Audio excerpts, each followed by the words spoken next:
കള്ളച്ചങ്ങാതിമാർ പിടിയിലായിട്ടുണ്ട്. കുപ്രസിദ്ധ മോഷ്ടാക്കളായ പൂവരണി ജോയിയും അടൂർ തുളസീധരനെയും പിടികൂടി വെഞ്ഞാറമൂട് പോലീസ്. ഇരുവരും ഒന്നിച്ച് കഴിഞ്ഞ ദിവസങ്ങളിൽ ക്ഷേത്രങ്ങളിൽ നടത്തിയ കവർച്ചയ്ക്ക് പിന്നാലെയാണ് അറസ്റ്റ്. ഇരുവരുടെയും മോഷണങ്ങൾ CCTV ദൃശ്യങ്ങളടക്കം 24 പുറത്തെത്തിച്ചിരുന്നു. എറണാകുളം കോതമംഗലത്ത് തുടരുന്ന വ്യാപക മോഷണത്തിൽ പോലീസ് അന്വേഷണം ഊർജിതമാക്കി. ഈ രണ്ട് കള്ളച്ചങ്ങാതിമാർക്ക് 50-ലേറെ മോഷണ കേസുകളാണ് അവരുടെ പേരുകളുള്ളത്.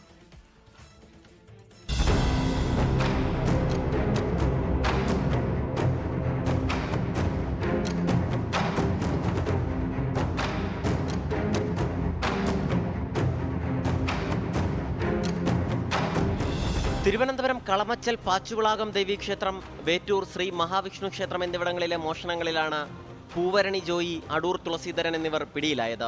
ഈ മാസം 14-നാണ് പ്രതികൾ ഒന്നിച്ച് കളമച്ചൽ പാച്ചുവിളാകം ദേവീക്ഷേത്രത്തിൽ മോഷണം നടത്തിയത്.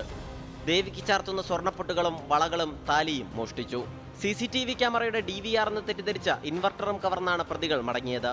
ഈ മാസം 18-ന് ശ്രീ മഹാവിഷ്ണു ക്ഷേത്രത്തിലും മോഷണം നടത്തി. ഓഫീസ് മുറിയിലെ മേശയിൽ നിന്നും കാണിക്കവഞ്ചിയിൽ നിന്നും പണം കവർന്നു. ഒന്നാം പ്രതി പൂവരണി ജോയിക്ക് 160-ലധികം കേസുകളാണ് കേരളത്തിലുടനീളമുള്ളത്. രണ്ടാം പ്രതിയായ അടൂർ തുളസീധരനെതിരെ 30 കേസുകളുണ്ട്. തിരുവനന്തപുരം, കൊല്ലം, പത്തനംതിട്ട ജില്ലകളിലാണ് കേസുകൾ.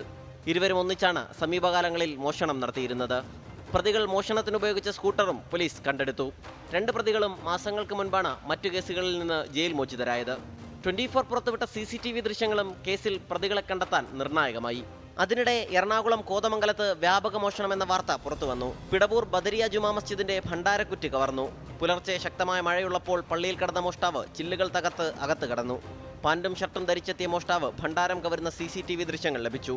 പോത്താനിക്കാട് പോലീസ് അന്വേഷണം ആരംഭിച്ചു. 24 തിരുവനന്തപുരം.